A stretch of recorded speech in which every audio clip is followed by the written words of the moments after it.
Hi, everybody. Welcome. We'll get started in just a few minutes. And in the meantime, definitely hit up the chat box. Let me know where you're joining from. Love to know. And if we know each other, say hi. And then we'll get started on managing client expectations this week.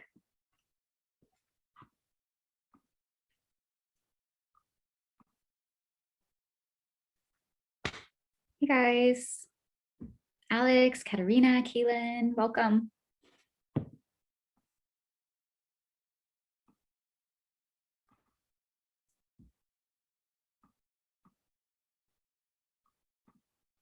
All right, just one more minute and then we'll get started.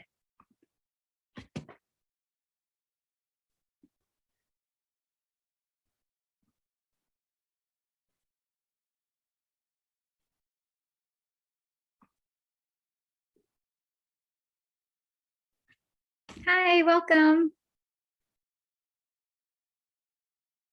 Let us know where you're joining from if you want to in the chat box. And then if you guys have questions throughout, just put them in the Q&A box rather than the chat, which is just on the panel.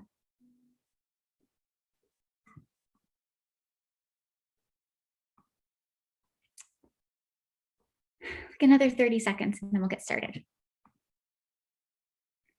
Colorado, it's beautiful out there. Welcome.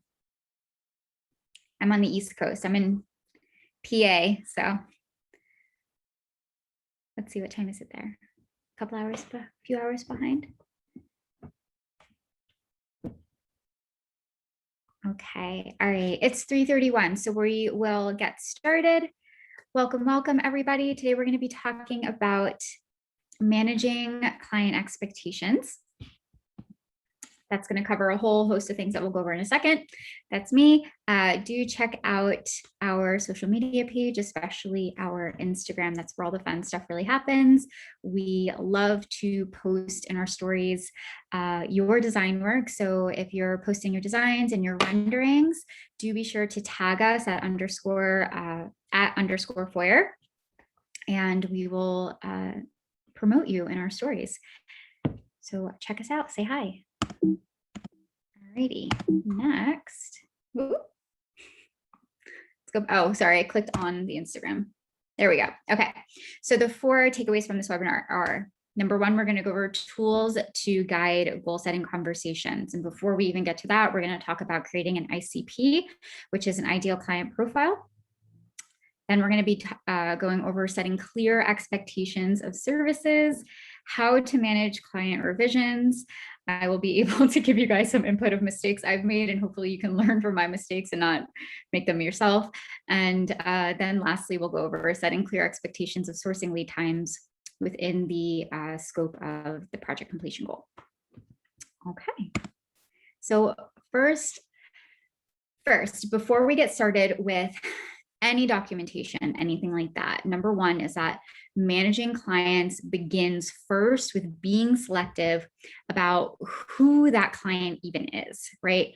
So you could do all of the work that we're going to be going over in this webinar. You could have all of the documentation, and if you're working with an ill-fitted client, you will always be butting heads with that person. So beginning with identifying who your ideal client is. If you don't know who that is, your ideal client is your dream client. So everything from their personality to their lifestyle, to their income, to their design style, all of it in way more detail than what I'm covering right now is an important first step before you get started. And Michelle Lynn, who you see here, is the founder of Amel Interiors Group, Designed for the Creative Mind. She has her own podcast, and she's not only an interior designer herself, but she's a business coach for designers specifically, and has her very own course on the Foyr community on this exact topic. So identifying your ideal client. She's going to walk you through how to create an ICP, an ideal client profile. She already has the workbook created for you on the Foyr community. The entire course is only 30 minutes, and Michelle's going to take you through 8 different modules with those worksheets to clarify not only who your ideal client is, but the challenges that they face so that you can tailor your services to really meet those challenges. right? So the website or the link for that is community.foyr.com/feed. That'll also be in the chat box for you guys to head over and create a profile if you haven't already. And let me show you quickly what that looks like so that you know how to navigate. So here is our page, community.foyr.com. This is the feed, the homepage. And then when you select Learn here, you'll see Foyr Mentorship. And as you scroll down, Michelle Lynn's course is a part of the startup kit. And you'll see she's right here, identifying your ideal client profile. Hi, well. So she's going to give you a little intro, and then here are all of the modules. You can go down here, learn all about the course, all of the different content. And as you scroll, you'll find your resources. So your ideal client profile workbook and their challenges. You can learn a little bit more about Michelle and even review the course. Right. There'll be a few other courses that I want you guys to take to really master this discussion today, but this is the first.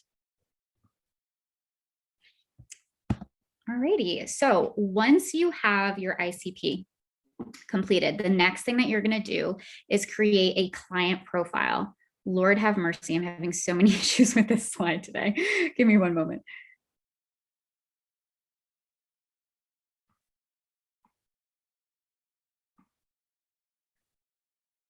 Okay, you're going to create a client questionnaire and ask that this be, first of all, send it out to your potential client prior to your design consultation and ask that they fill it out and return it to you in advance.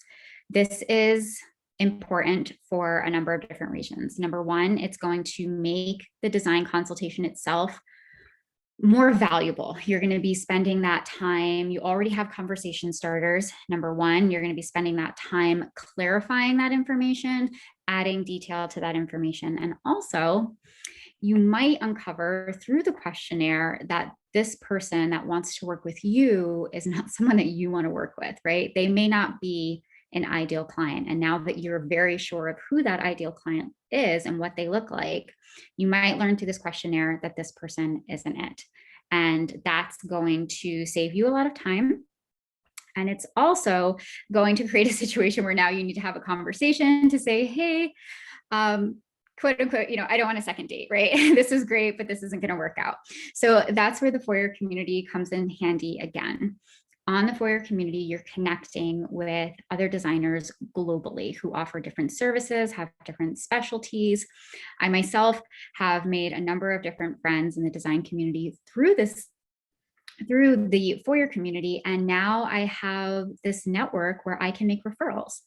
So it's a much easier conversation if you have to turn down a client to say, hey, you know what, this particular request isn't my specialty, but I know a few different designers who are taking on clients right now, and I'd be happy to make you a referral. Rather than saying, I don't really like you, you're not a fit for me, have a nice life. This is a much better conversation, leaves a much better taste in their mouth, and then maybe they refer you to somebody else down the road. And of course, those designers have you in mind for referrals when they meet somebody who's not their ideal client. So let's take a look at a sample client questionnaire. So this is just mine that I use. There's actually two things that I would add to this now, having learned some lessons. And again, this is just an example. You're going to tailor this to the design services that you offer. If you're e-design or you're full service, these questions are going to vary, but here's just an example. So number one, pretty straightforward. What spaces would you like to focus on? And what I would add to this is after they list out those spaces, say it's 1 through 5, the next thing should be, what's the priority of these spaces? In what order are we completing each room? I recently took on a full home and there were 5 rooms that needed to be done. There was a greenhouse that needed to be knocked down and completely rebuilt. There was a kitchen that was getting completely gutted and renovated. And then the other spaces were just furnishings and decor. So it was verbally communicated to me that the number one priority was the greenhouse. So I put all of my energy and focus into rebuilding this greenhouse, which was a lot of work. And in the process of working on that, I get a text message from the client saying, "We want to order kitchen cabinets this week. When should we expect the entire kitchen renovation to be done?" And had I had documentation like this, where I could go back to and say, "Hey, I've been working on the greenhouse because this was listed as priority number one for you. Have your priorities changed? In which case we can have a conversation about a realistic time frame for me to get this kitchen completed to you." Because I didn't have that, I had to pivot really quickly, work a lot of overtime hours to get that done to meet her new deadline for the kitchen. So make your clients prioritize their spaces if you're working in multiple rooms. The next few questions are more specific to my design style and my process. So how would the space function optimally for my client? I just want to understand how they want to live in the space ideally. What are their biggest frustrations? Maybe it's storage space, so I know what to add. And then obviously their design style or color scheme preferences. A budget, very important. And then at the end would be, what is the ideal completion date for this project? And again, you can break it down room by room, or you can break it down for the entire project. I would suggest being as detailed as possible, just to protect yourself. It holds you accountable, but it also holds your clients accountable. And that's something that you're going to hear a lot of throughout this. It's not all of this documentation that you have. When you're managing other people, you need to also hold them accountable, right? You might be the one providing the services and they're the ones paying, but that doesn't mean that they should not and cannot be held accountable for what they say and what they request, because that's creating expectations as well, right? Okay. Next, speaking of setting clear expectations of services. So an ideal client can still grab the reins and try to steer your services completely out of scope. So knowing the structure of your services is crucial. And again, documentation is everything. So what does that look like? Clarifying and solidifying your services has to happen first within yourself before you speak to a client. So number one, identifying your ICP or creating your ICP. And then number two, establishing your service types. Are you strictly e-design? Is e-design in addition to other services like full service? Are you a designer for a day? The list goes on. What is your pricing structure? What best suits not only the services that you provide, but your lifestyle? So that might be hourly. You might have packages with set fees. You might work a la carte. You might go by square footage. We actually did a webinar a few weeks ago that went over this a little bit. And then lastly, establishing a payment schedule. So another course that's offered that goes into each one of these points, so 2 through 4, there is a course offered by designer Leslie Merrick of Art and Design. The course is called Pricing and Services at Startup. She's going to take you through what each one of these service types is, what each of the pricing structures is, and then give you questions to really hone in on which is best suited for you. All of the pros and cons, she's going to provide you with all that information. So let me again show you where to find that. You're going to go to the Foyr community, and this is also a part of the startup kit. So as you scroll down here, Leslie has a few courses here, but you're going to go right here, Pricing and Services at Startup, and the same basic format. She's going to walk you through all of these modules. You can get any workbooks down here. Make sure that you download and print those out ahead of time, learn more about Leslie, and then go through this course. You'll see here, she's going to talk you through all of these different service options that I didn't even think of, that I love that she introduced these to me, and different pricing structures as well. And that course is only an hour. So the first was 30 minutes. This course is an hour. So in an hour and a half, you can have all of this taken care of. Alrighty, so that being said, again, this is just an example of what my welcome packet looks like. So to the left here, you'll see I have design packages right now. So the full house package, here's the breakdown, and I just break it down by different steps. The first is a design consultation. The second is mood boards. And then finally, I finish with my 3D renderings and a video walkthrough of the space. This is a clear description of what they can expect that service to look like. And then what accompanies that on the next page is my payment schedule to go along with that. So first payment, you'll notice that this one is very detailed. Due 1 day prior to the design consultation. People can get flaky, particularly in the early stages of working with you, right? So you want to be firm and not waste your time. 1 day prior to the design consultation, if you need to reschedule, fine. If you've decided to go in a different direction, funds will be returned to you, assuming the consultation has not occurred yet. And if I don't receive payment 1 day prior, the consultation will be canceled, and I'll of course reach out to reschedule you. But if you don't respond to me, I'm not showing up for a design consultation that I have not been paid for. So this is made very clear. I have the prices set here. I've just blurred out some information here. Second payment again, I offer mood boards in a blurred out version to show that I've provided the service, but I'm not giving you the full benefit and actually the viewable form of the mood board until I've received payment. So sometimes clients will just hand me a check and they'll pay me for the full service right off the bat if that's what they would prefer. But I also offer this payment structure because my ideal client is somebody who's working with a lower budget rather than a higher budget. So this was an important addition. So again, it's going to depend on who that ideal client is. But just to give you an idea.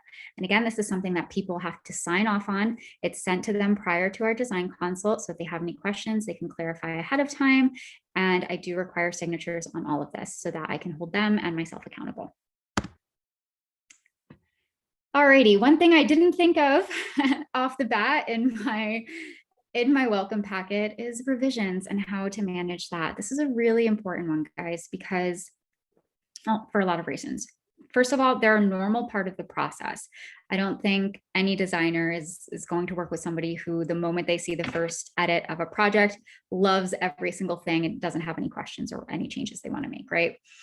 But that being said, you need to create some parameters around these revisions to protect your time and to hold your client accountable for the decisions that they make.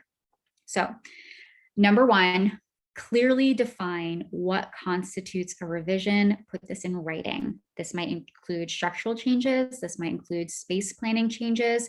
And you might want to get even more detailed with what that looks like. If you're working in a living room and you're doing furnishings and decor and they say, you know, sofas here, chairs are here, can we just switch those? That might not constitute a revision, right?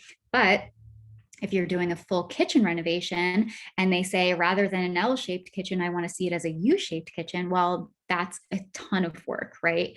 Kitchens are a ton of work in general, but that's a much bigger project for you. So that might constitute a revision. So really think it through and get specific with what that looks like. Style and sourcing changes. Again, if one day they want farmhouse and the next day they want modern, that's a big job for you, as is sourcing, because as you all know, sourcing is incredibly time consuming, especially now in the pandemic with all of the labor shortages and the lead times, which we'll go over next.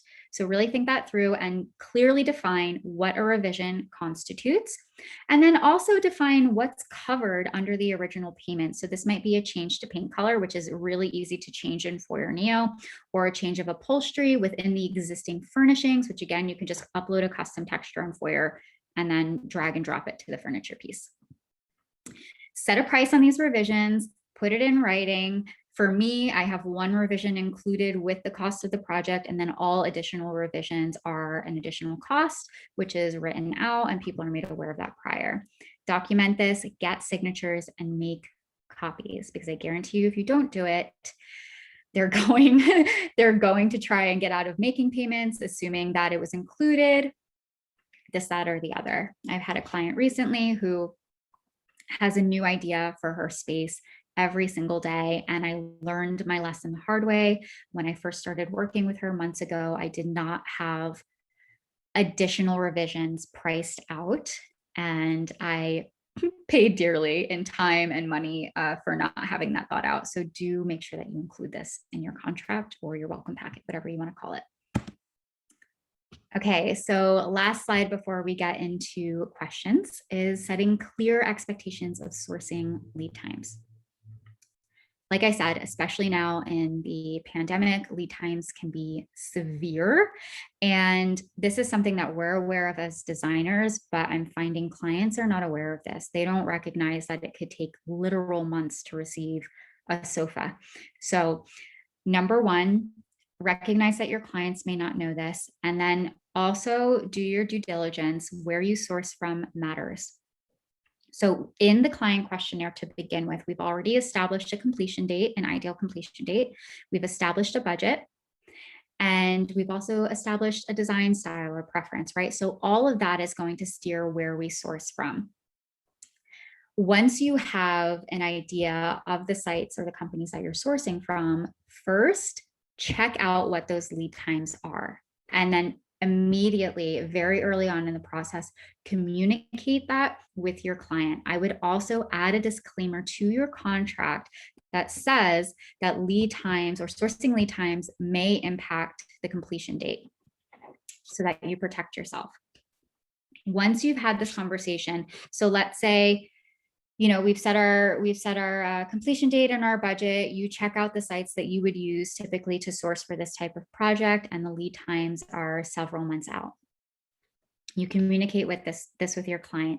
The next thing that you're going to do is find where the wiggle room is and what's the priority. So if the biggest priority is we have a strict deadline, we have to get it done, then maybe the wiggle room is where you source from. So that might mean getting creative and going to boutique shops, antique shops, small businesses locally in the town or city that you live, estate sales, different things like that, so that you're going home with the products rather than ordering and waiting for shipping.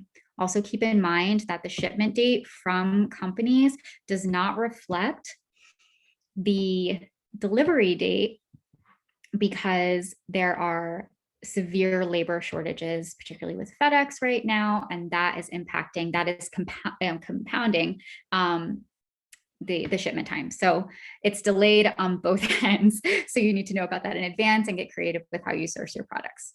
Okay. All righty. So the last thing that I have for you is to join the Foyr community. We launched our wall just today. So it's like a feed, just like a Facebook. You can post your renderings. If you have questions for other designers, just want to connect. I'll be on there every day connecting with you guys, and I love to see all of your work. So do head to community.foyr.com/feed, and you'll find, like I showed you earlier, all of our online learning courseworks. You can take the entire startup kit in a matter of hours and hone in on all of the things that we discussed today. So much more. We have a job board. This is just a little snapshot here that's getting added to every day, and so much more to come. So yeah, we will head into the Q&A now and answer any questions that you guys might have.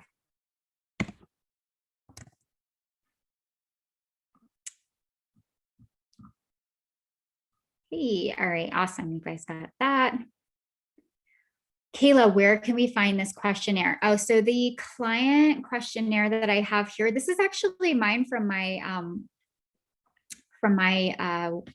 welcome packet as an example. I did create this, however, just on canva.com. So they had a nice template here for documents, and then I just changed some of the color schemes. This is a rendering of mine, and added in, my logo and whatnot. And then I created questions that matched my ideal client and the services that I offer and the structure of the services that I offer. So I would say the first thing is to complete your ICP, and then complete the course by Leslie Merrick on pricing structure, so that you fully understand not only what you're offering, but who your ideal client is. And then that's going to really make creating these questions a lot easier. Okay, but yeah, just canva.com. It's great. I downloaded it as a PDF, and then I can always edit it later as I make some changes. I hope that helps.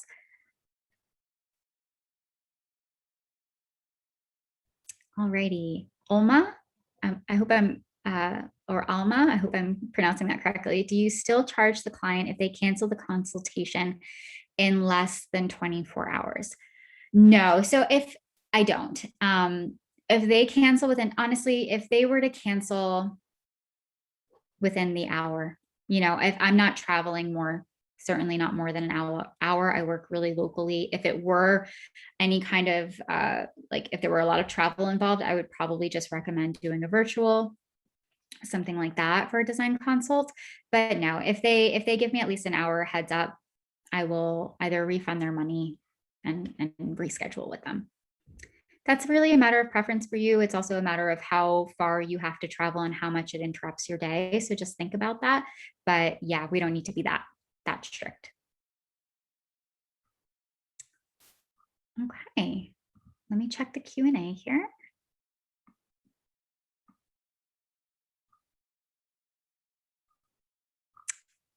Alrighty, so you guys have access to the recording here. You have access to the community.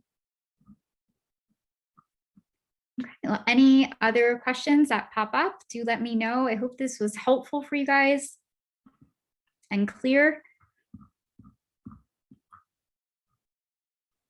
And I'll just give it a few minutes and we'll go from there. If not, we'll let you guys have a great weekend. Yeah, absolutely, Oma. You're welcome, Kayla.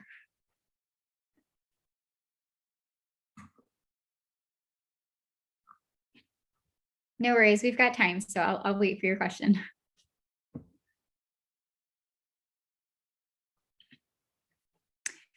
Okay, so Alma's asking, do you order everything at once and send to the receiver? What if there's a wide range of when everything will be shipped / delivered? So, okay. Do I order everything at once? No, I typically, because of all those lead times, I order once I get the sign off from the client that they are happy with the design, they've viewed the products that I'm sourcing on the actual website rather than just looking at my renderings, and they've signed off on everything. First of all, get that sign off and then just start. You can start ordering. Like if it's multiple rooms, I'm not going to wait for the entire house to be complete before I start ordering things. If we come to agreement on kitchen cabinets, but so I'll give the Airbnb that I'm doing right now. We have a kitchen and then it leads right into like a little breakfast nook area. She agreed on the cabinet sets. So we immediately got those ordered, but we're still figuring out the details of the dining room table and the chairs. We're still figuring out the lighting, but we're just getting those cabinets in as quickly as possible, right? So the sooner that you can order things, do it and communicate that to your client that like, hey, we're going to be waiting, so let's get this done. But what you don't want to run the risk of having happen is that you're ordering something and then it ends up not being a part of the final design, because then you're running into issues with returning it and then you've already spent that money and that's digging into the budget. So that becomes a little chaotic. So just make sure that you get a full sign off on the design before you start ordering. Okay. If there's a wide range of when everything will be shipped and delivered, that's going to be a conversation that you need to have. Sometimes, so I'll give an example of a project that I'm working on right now. We're doing kitchen and dining, and table and chairs took far more priority than the rug that's going under the dining room table, right? So the lead time on the rug is pretty severe, but it's not a big deal. What we want is for people to be able to sit down and actually start eating at this dining table. And when the rug comes in, it comes in. So sometimes you just have to prioritize what furnishings allow you to actually function in the space and what are more decorative. If they're more decorative, we're willing to wait longer. If they're more functional and the lead times are really severe, then maybe we need to pivot and source from different places. And that's where you start to really have that conversation and figure out where you're going to get creative with your sourcing. I hope that answered your question. Let me know if it didn't. I'm glad this was helpful. No worries. Have a great weekend.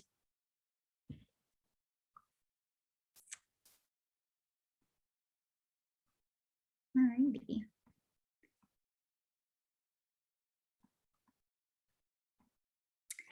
Awesome. Yeah, so you can write, Oma, let me show you the Foyr community here. So I'll be on here every day And when you create an account, if you're already a Foyr Neo user, so you use the software, you'll just head to this link, you'll sign in, and then it'll prompt you to create your profile here.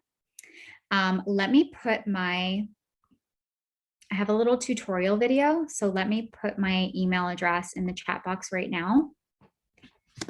Give me an email and I'll send that over to you. It's going to show you how to create your profile, your portfolio, all of that. It's just rachel@foyr.com. I'm losing my voice. And when you get here, you'll click on profile. It'll prompt you to add in about me, your photo, talk about your business, and then add all of your work down here for people to view.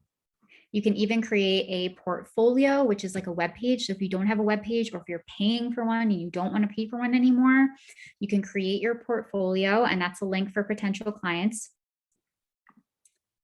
And then on the actual feed, just like Facebook, you can click here. And if you have a question for the Foyr community at large, so for any designers, or if you have a question for us here at Foyr, by all means, post it right here, ask us. I'll be on here every day and we'll get you the answers to whatever questions you have. And you can also just share your work through here as well. Okay, I actually have like a designer help feed that I'll be doing weekly or just as things come in. So you'll see here, this one was posted today. This was something that a designer brought to me, and unfortunately fortunately, I haven't experienced this particular issue yet. So we're reaching out to the design community for help. So if you have any feedback for this particular designer about a client who ghosted her when she agreed to photos for interiors, you can just comment below. So you can follow the same exact format. You can just type in your question up here and then everybody will reach out to help.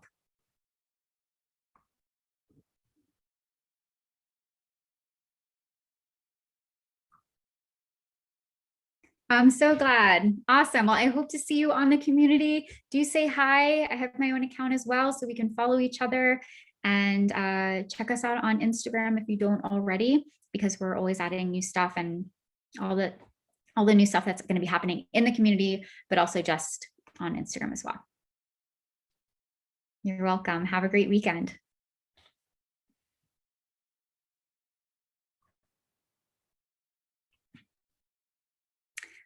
Alrighty, it's about 4. If there's no other questions, I'll just give you guys a couple minutes in case you have any other questions. Otherwise, we will say have a good weekend.